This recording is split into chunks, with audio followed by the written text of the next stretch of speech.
ناظرین السلام علیکم، اردو پیارا چینل میں خوش آمدید۔ آج ہمارا جو موضوع ہے وہ ہے بابائے اردو مولوی عبدالحق۔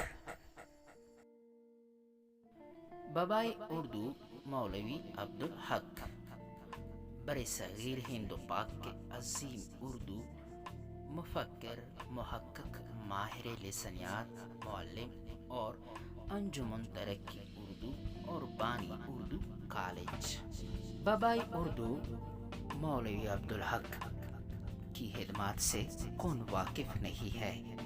تو چلو احباب بابائے اردو مولوی عبدالحق کے بارے میں مزید جان لیتے ہیں۔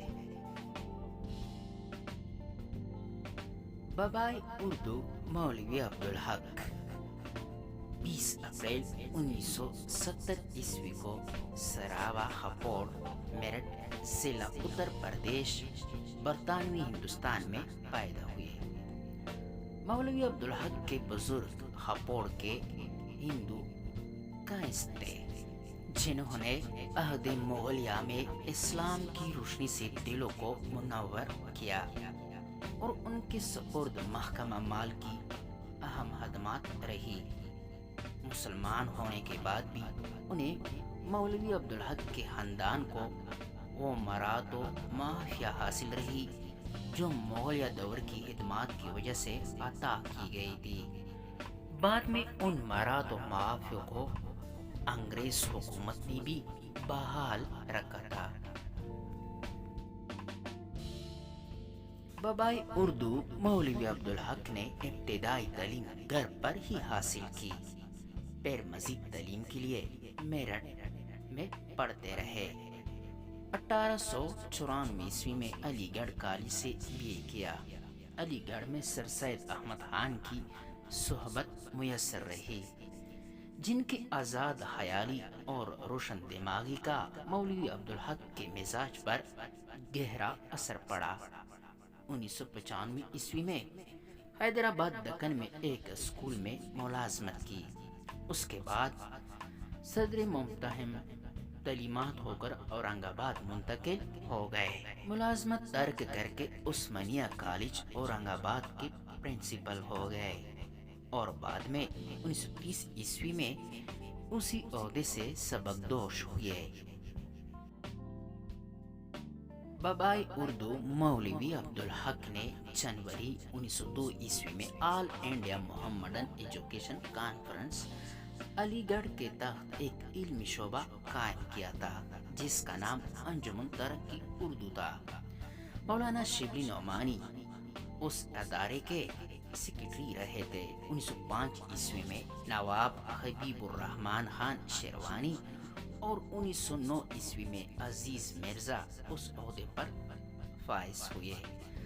عزیز مرزا کے بعد 1912 میں مولوی عبدالحق سیکرٹری منتخب ہوئے، جنہوں نے بہت جلد انجمن ترقی اردو کو ایک فعال ترین علمی ادارہ بنا دیا۔ مولوی عبدالحق اورنگ آباد دکن میں ملازم تھے۔ وہ انجمن کو اپنے ساتھ لیے اور اس طرح حیدرآباد دکن اس کا مرکز بن گیا تھا۔ اس انجمن اردو کے زیر اہتمام لاکھ سے زائد جدید علمی، فنی اور سائنسی اصطلاحات کا اردو ترجمہ کیا گیا، نیز اردو کے نادر نسخے تلاش کر کے چھاپے گئے۔ 200 ماہی رسائل اردو اور سائنس جاری کیے گئے۔ ایک عظیم الشان کتب خانہ بھی قائم کیا گیا۔ حیدرآباد دکن کی عثمانیہ یونیورسٹی انجمن ہی کی کوششوں کی مرہون منت ہے۔ اس یونیورسٹی میں ذریعہ تعلیم اردو تھا۔ انجمن نے ایک دارالترجمہ بھی قائم کیا، جہاں سینکڑوں علمی کتابیں تصنیف و ترجمہ ہوئی۔ اس انجمن کے تحت لسانیات، لغت اور جدید علوم پر 200 سے زیادہ کتابیں شائع ہوئی۔ تقسیم ہند کے بعد انہوں نے اسی انجمن کے اہتمام میں Karachi, Pakistan Urdu arts college, Urdu science college, Urdu commerce college اور اردو لا کالج جیسے ادارے قائم کیے۔ مولوی عبدالحق انجمن ترقی اردو کے سیکرٹری ہی نہیں، مجسم ترقی اردو تھے۔ بابائے اردو مولوی عبدالحق کا سونا، جاگنا، اٹھنا بیٹھنا، کھانا پینا، پڑھنا لکھنا، آنا جانا، دوستی تعلقات، روپیہ پیسہ غرض یہ سب کچھ انجمن کے لیے تھا۔ بابائے اردو مولوی عبدالحق 1935 میں جامعہ عثمانیہ کے ایک طالب علم محمد یوسف نے انہیں بابائے اردو کا خطاب دیا تھا، جس کے بعد یہ خطاب اتنا مقبول ہوا کہ ان کے نام کے جز بن گیا۔ 23 مارچ 1959 کو حکومت پاکستان نے صدارتی اعزاز برائے حسن کارکردگی عطا کیا تھا۔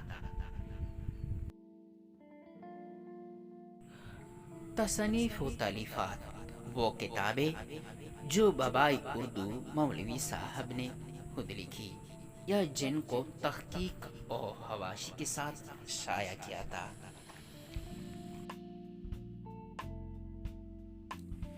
نکات الشعراء، دیوان طابع گلشن عشق، کتب مشتری، دیوانی اثر تذکرہ رہتا گویا، مخزن شعراء، ریاض الفصحاء، اختصاریہ، کہانی رانی کتکی اور عود بان، تذکرہ ہندی، چمنستانی شعراء، ذکر میر، مخزن نکات، اردو کی ابتدائی نشوونما میں صوفیاء کرام کا کردار، قواعد اردو، معراج العاشقین، باغ و بہار، صبرس از مولا وجہی، قدیم اردو، سر سید احمد خان، خلاط و افکار، نصرتی، خلاط و کلام پر تبصرہ، مرحوم دہلی کالج، پاکٹ انگریزی اردو ڈکشنری، اسٹوڈنٹس انگریزی اردو ڈکشنری، اردو انگریزی dictionary, standard English Urdu dictionary, انتخاب کلامی میر، دریائے لطافت، گل عجائب، انتخاب داغ، اردو صرف نحو، خطبات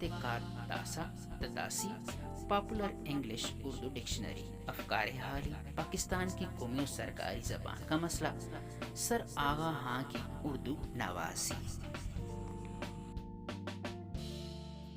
بابائے اردو مولوی عبدالحق 16 اگست 1961 کو کراچی، پاکستان میں وفات پا گئے۔ وہ وفاقی اردو یونیورسٹی کراچی کے عبدالحق کیمپس کے احاطے میں آسودہ خاک ہے۔